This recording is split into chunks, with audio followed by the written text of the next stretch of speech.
Hello, hello, I'm Kads, and welcome back to the free-to-play review. So today's topic is going to be the latest iteration of the Hero's Path, specifically the Path of Spring, which of course is the Hero's Path we were promised for the sake of the Lysanthir Beastbane fusion. So by now, hopefully most of you already knew that it was going to be a combination of Dungeon Divers as well as a Summon Rush, as was announced with the fusion calendar, so to speak, whenever the fusion went live a couple of weeks ago. And so this shouldn't come as a surprise. This is replacing what would have been a champion chase, which is unfortunate in some respects because you don't get any credit for summoning or fusing the fusion epics like you normally would, like we did for the last traditional style fusion. For example, for a typical champion chase, let's say the threshold for the fragments was at 3,000 points. At this stage in the fusion, you should be able to have gotten around 3 of the epics completed by completing all the events. Ergo, since they are void epics, 350 points a pop, you would have gotten 1,050 points for the sake of the champion chase, thus making the equivalent cost or the remaining cost around 2,000 points. Now, the good thing is, though, it's still 2x sacred, so that you still get the benefit from pulling sacreds if that's the way you want to go. And you can offset it by doing some Dungeon Divers, which of course is part of the fusion because there is an Ice Golem tournament going on right now.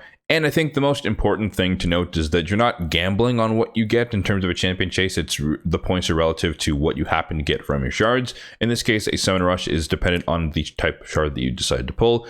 Ergo, you can pull a fixed amount of sacreds and get a fixed amount of resources, and you don't have to kind of hope that you get lucky with good rolls to get good rewards. However, before you jump straight into thinking that you only want to pull sacreds in this case, there is a bonus 50% on the ancient shards worth. Normally, these are at 300 points a pop, and in this case they are worth 450, so we'll come back to that a bit later when we hop over to the spreadsheet, but you might want to consider doing ancients instead of sacreds, despite it being 2x sacreds, depending on your situation. So diving into the path itself, it is a very strange layout here where most of the paths are actually blocked off by keys. So you can see here, fusion fragments here, fusion fragments here, fusion fragments here, and fusion fragments here. So all of the fragments are blocked off by keys, which does mean that you have to bypass all those paths initially to come down and get one of the keys. But one of the things that I actually missed initially was that you can actually come down, and we'll break this down a little bit later, but you can come down, get one of the keys, and open up this center path here because you've already come down kind of the sides back towards the middle. And then once you unlock these fragments, then you have access to these 2 keys a lot cheaper than trying to come back up here and get the second key over here. So in terms of the rewards, you do have 100 champion fragments up for grabs in total. You have some legendary tomes down here, a mythical tome, and then you have the 5-star Lysanthir Beastbane Soul here, which kind of is pointless, especially if you're not going for the fusion. And even then, if you are going for the fusion, I don't think you necessarily need to go all the way down there, but if you really want the soul, we'll talk about how much that's going to cost as well. But the main thing to keep in mind is that for the purposes of the fusion, depending on how you approached it, all you would need from this is only 50 champion fragments, assuming you did the Summon Rush, the basic Summon Rush for the fusion. But if you decided to skip it, then you will need to do or get all 100 of the fragments, and we'll talk about each of those equivalent costs. So might as well dive right into the cost. So starting off with the 50 fragment option, which is the bare minimum, meaning that you participated in the Summon Rush last weekend, all you'd have to do is come down left hand to the right hand side, bypass the middle, come down here to the middle, go down the left to right hand, get the first key, and then as we talked about, you come back down the center here through this first node 25, grab the second key, and then you can come back up here to this point and grab this, and that would cost you 32,750 points. And the good thing is about doing that is that you get yourself a speed glyph 4-star and a speed glyph 5-star, which is pretty darn handy. But like I said, if you need to go for all 100 fragments, then it matters a little bit less about that strategy in particular, and you will need to effectively come down and get the second key here, get this key here as well, and then you'd have to come down the full left hand and the right hand side to get these fragments here, and that would be a grand total of 56,250 points. If you wanted to bypass all of that stuff, you're not even caring about the fusion, you're just pulling for the sake of pulling, because there are some progressive chance events going on right now, at least for some of the subset of the faction unity champions, then you could skip all of the fragment stuff. You just come down the left or the right hand side all the way through the key, come down, pick your whichever reward you want. I guess 7,000 would be the cheapest, and then you come down for one of the legendary tomes. That would be 35,250 points. If you wanted instead to get the mythical, you just add 10,000 to that, so 45,250 points. And then similarly, if you wanted to come down and get the soul, instead of going for these, you just go through the key because it'd be the cheapest. all the way down here to the center, and then that would be 76,250 points. Now to put this in a more digestible format, let's hop over to the standard spreadsheet, which will be linked in the description box down below if you'd like to check it out for yourself. First thing to highlight here is that we do have the Dungeon Divers section, but as I always mention, Dungeon Divers is more of an auxiliary source of points. It is not the primary source of points for heroes paths like this one, but nonetheless, you can offset some of the costs that we'll talk about by running some sort of dungeon, Ice Golem if you're doing the fusion, or any other dungeon that with applicable rewards if your focus is more on that.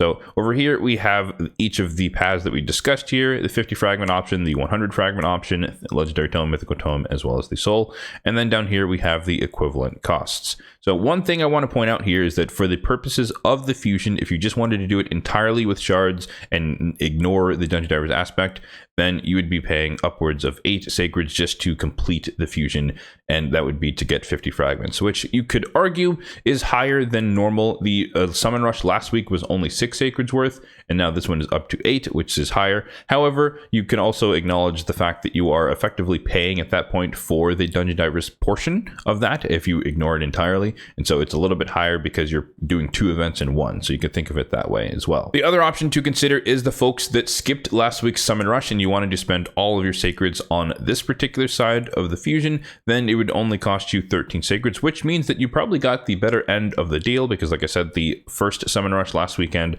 was 6 sacreds worth, and then bare minimum here would be 8 sacreds for a combined number of 14, meaning that you 13 for getting the 100 from this particular event would be cheaper in terms of sacreds overall.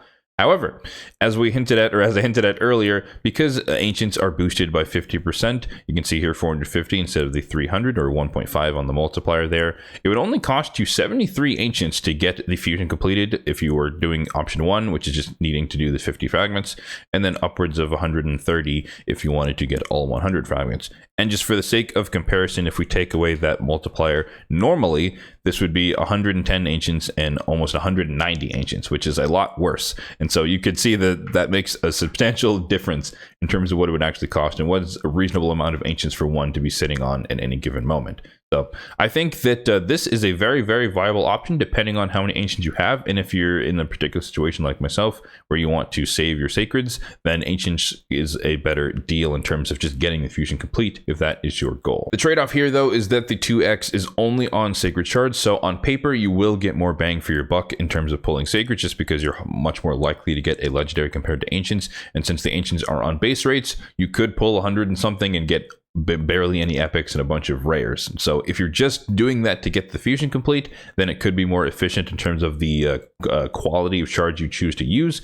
But in terms of the quality of the outcome, sacreds might be the better option. So it kind of depends how you want to play it. If we're jumping to my plan specifically, I did the summon rush last weekend. I'd prefer to err on the side of caution and not just kind of bank on a hero's path in the future. And so I did the summon rush. I pulled 6 sacreds and I only need the 50 fragment option. So my plan is to do this one. And as you might have guessed from the way I've been speaking, I'm actually probably going to go for the ancient shard option just because my last sacred session put me into mercy by 2 shards. Therefore, I'm kind of in that good zone relative to a sacred pogo, and I like to preserve that mercy. But also, I do have a philosophy where I try to save as many sacreds as possible because I do think that they're the most powerful shards in the game. Some would argue that voids are more powerful and primals are more powerful, and fair enough. But in terms of fusions, I think sacreds are the most powerful, and so I'd like to have as many of those as possible at my disposal, just in case of any other surprising events. And so despite the 2x on sacreds, there will always be another one in the future. I will be going for the ancient shard option. I do want to pull, or I will be pulling probably on the last day, or at least the day after, or once Ice Golem is complete. That's kind of going to be the milestone because I do need to do that for the purpose of the fusion anyways, and that will give me some Dungeon Divers credit. So maybe we can get this down to like 65 or 62 or whatever the number is. But essentially, it's going to be less 73 ancients in order to complete the fusion, which would not be that expensive overall for the fusion. 6 sacreds and 70-ish ancients is pretty cheap. And effectively, that would mean that we're treating the fusion as if there was 2x ancients, even though there's not, in terms of that's how many shards I would typically have to pull anyways to complete a champion chase that was 2x ancients. In terms of my formal recommendation for you, it kind of depends on your shard situation, how many you have at your disposal, and your proximity to mercy if that is something you care about. In my case, like I mentioned, I am in mercy for sacred, so I kind of want to preserve that for a sacred pogo, pull one, get one, i.e. that I could get 2 legendaries for the price of 1 instead of just getting 1 during a 2x. But if you're far away from Mercy, you're fresh off of Mercy pull, then 2x Sacreds might be good just to invest, just to see what happens. You might get a faction unity champion on your particular day if you happen to choose one of those options, or you just get closer to Mercy in anticipation of a Sacred Pogo that might be coming down the pipeline in the near term. On the flip side, if you're strapped for Sacreds, you have a really small amount, and you have an abundance or just a decent amount of Ancients, you could explore one of these options for completing the fusion just by using your Ancient Shards, which are just a lot easier to come by and are a lot more disposable regardless of the boosted rates or not. All that said, there is a completely other way to consider this, which is just you could just skip the entirety of this event. If you're skipping the fusion like 80%, 70 to 80% of the player base is doing, then none of this really matters, at least for these two columns, and you could just pull because it's 2x Sacreds. Like we said, if you're far away from Mercy and you just want to shoot your shot and see what happens, try for one of the faction unity champions on whichever day is particular, then you could, go for legendary and or mythical tomes and pull 8, 11-ish Sacreds, depending on how many you have. You could do that and work towards that. Or, like I said, you could just skip the event entirely if you're not worried about the fusion. You don't need to pull your shards. There's always going to be another 2x Sacreds in some amount of weeks.